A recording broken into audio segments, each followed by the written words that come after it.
World War III. Just hearing that phrase sends a chill down your spine, right? It sounds like something out of a movie, but here's the scary truth. It's not impossible. And the way things are going in the world right now, we're a lot closer to the edge than most people think. So how could it actually start? Not in some distant, abstract way, but in real, tangible scenarios.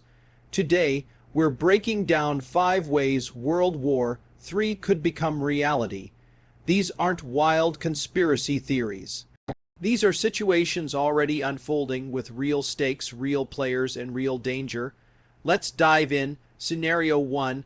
China invades Taiwan. This is the most talked about flashpoint right now.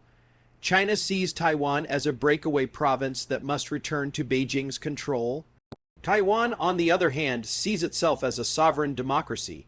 For decades, the situation stayed in a weird gray zone, but now that gray zone is shrinking fast. China's military has been practicing invasion drills, flying jets near Taiwan, and building up forces along the coast. Meanwhile, the U.S. continues to sell weapons to Taiwan and has said more than once it would defend the island if China attacked. A full-scale invasion could easily pull the U.S. into the fight. Japan might join. Australia, too. That's a major regional war, and if that spirals out of control, you've got a direct U.S. China conflict and the makings of World War III. Scenario 2, Russia vs. NATO. Ukraine is already a battlefield, but imagine this. Russia crosses into NATO territory, maybe by accident, maybe on purpose. Let's say a missile lands in Poland, or Russian troops chase Ukrainian forces across a border. Under NATO's Article 5, that's an attack on one and an attack on all. That means the U.S., the U.K., Germany, France, the entire alliance would be obligated to respond. Suddenly, you've got NATO troops facing off against Russian forces in Europe. And when nuclear powers are on both sides, the stakes go from high to catastrophic. And it doesn't take much. One wrong move, one false radar alert, one moment of miscommunication. That's all it takes to light the fuse. Scenario 3. A crisis in the South China Sea. Most people don't think of this region as a trigger for global war, but hear this, it's a military tinderbox. China claims nearly the entire South China Sea, but countries like Vietnam, the Philippines, Malaysia, and others also claim parts of it. China's built artificial islands, placed military bases on them, and patrols the area aggressively. U.S. warships frequently sail through to challenge those claims under international law. Picture this, a Chinese naval ship bumps or fires on a U.S. destroyer. Maybe an American aircraft gets too close and is shot down. Suddenly, you've got a U.S. China naval clash in one of the busiest shipping routes in the world.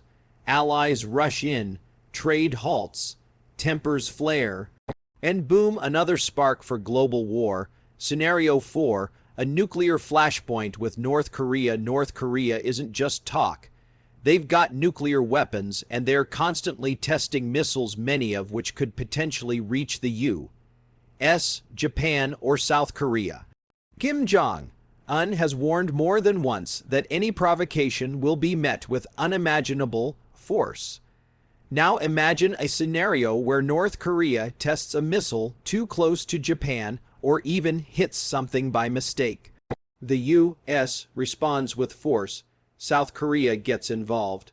China might defend North Korea to maintain regional balance. What starts as a missile test could spiral into a nuclear confrontation. It sounds insane. But in a region packed with tension, history, and firepower, it wouldn't take much. Scenario 5. A cyberattack that goes too far. This is the wild card. Not guns, not tanks, not missiles, just code. A powerful cyberattack shuts down power grids in the U.S. or Europe. Banks are frozen, airports go dark, chaos erupts. Investigators trace it back to a hostile state, maybe Russia, China, or Iran. Now the question becomes, is this an act of war? If governments decide that it is, retaliation might not come digitally. It might come with airstrikes, missiles, and boots on the ground. And because cyber attacks don't always have a clear origin, countries might hit back at the wrong target. That could ignite a war based on false assumptions, and once the fighting starts, pulling back is incredibly hard. So there you have it, 5 real-world scenarios that could lead to World War III. Scary, yes, but understanding the risks is the first step to avoiding them. The truth is, wars don't just happen overnight. They build up slowly through mistrust, aggression, and missteps. What we're seeing now around the world is that buildup in real time, but it's not hopeless. Diplomacy still works. Communication still matters. And ordinary people like you and me have the power to demand better from leaders. Peace isn't passive. It's a choice we all have to push for. What do you think? Which of these scenarios scares you the most? Or do you think we're overreacting? Drop your thoughts in the comments. Let's get a real conversation going. Don't forget to like this video, subscribe for more global breakdowns, and share it with someone who needs to understand what's really at stake. Because staying informed isn't just smart, it could be the thing that saves us.